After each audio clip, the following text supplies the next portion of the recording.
Good morning mga sangkay. Samahan nyo ako ngayon. Bali gagawin natin is papalinad natin ng battery itong susi ng Mitsubishi Eclipse. Unang gawin natin, tanggalin lang natin itong lock nya, itong susi nya. Tapos saka natin siya, itong nakikita nyo yung butas na yan, dyan natin siya susundutin para bumuka. Sundutin lang natin yan, yan, kusa na siyang bubuka. Ngayon dito na natin makikita yung susi. Ayan na po yung susi nya. Bali yung size ng susi niya is CR2032.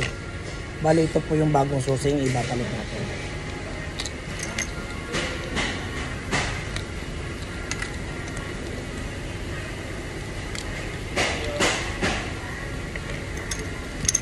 Ngayon tanggalin na natin siya.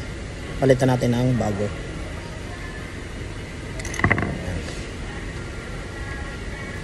Sas balik lang natin ulit. Salpak, ganun pa rin.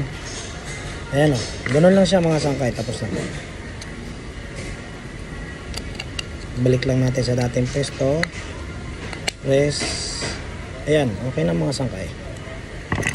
Kung nagustuhan nyo mga ganitong content mga sangkay, follow nyo lang po ako sa aking Facebook account, ganun din po sa aking YouTube channel, para masundan nyo pa po yung mga susunod kong i-upload. Yun lang po mga sangkay, maraming salamat and God bless po.